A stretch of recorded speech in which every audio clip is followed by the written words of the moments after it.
Friends అందరికీ good morning అండి. ఈరోజు మా లంచ్ వచ్చి చికెను బంగాళదుంప కర్రీ చేస్తున్నానండి.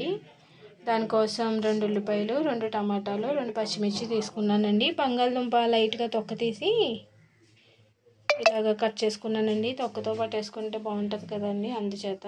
ఓకే, కర్రీ ప్రిపరేషన్ చూద్దాం ఫ్రెండ్స్.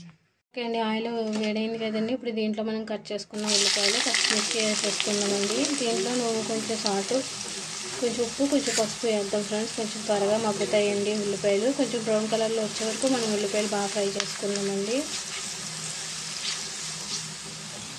ఉల్లిపాయలు ఫ్రై అయినాయి కదా ఫ్రెండ్స్. ఇప్పుడు దీంట్లో నేను వెల్లుల్లిపాయ, జీలకర్ర, అల్లమును దంచుకున్నానండి.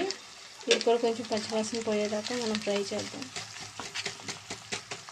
ఓకే అండి, అల్లం వెల్లుల్లి పేస్ట్ అయితే మగ్గింది కదా. ఇప్పుడు దీంట్లో టమాటాలు కూడా వేసేస్తున్నాను ఫ్రెండ్స్. టమాటాలు కూడా కొంచెం బాగా మగ్గే వరకు మనం కాసేపు ఉంచుకున్నామండి.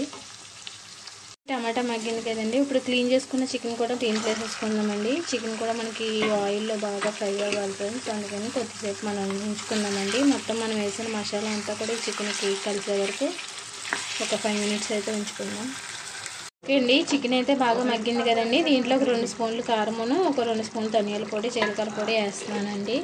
మనకి ఇప్పుడు ఈ చికెన్కి మనకి పట్టే వరకు ఒక కొద్దిసేపు కలుపుకుందామండి. చికెన్కి మనకి కారం కలిసే వరకును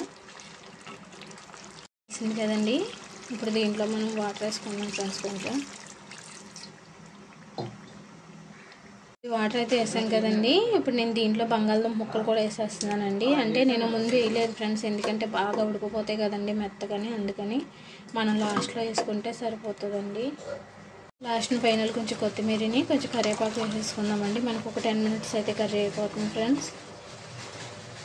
అండి, ఫైనల్లీ కర్రీ అయితే అయిపోయింది ఫ్రెండ్స్. చికెన్ బంగాళదుంప చాలా బాగా వచ్చింది చూసారండి. మనం బంగాళదుంప లాస్ట్లో వేసుకున్నాం కదా ఫ్రెండ్స్, అందుకని మనకి చక్కగా ముక్క కూడా చాలా బాగా వచ్చిందండి.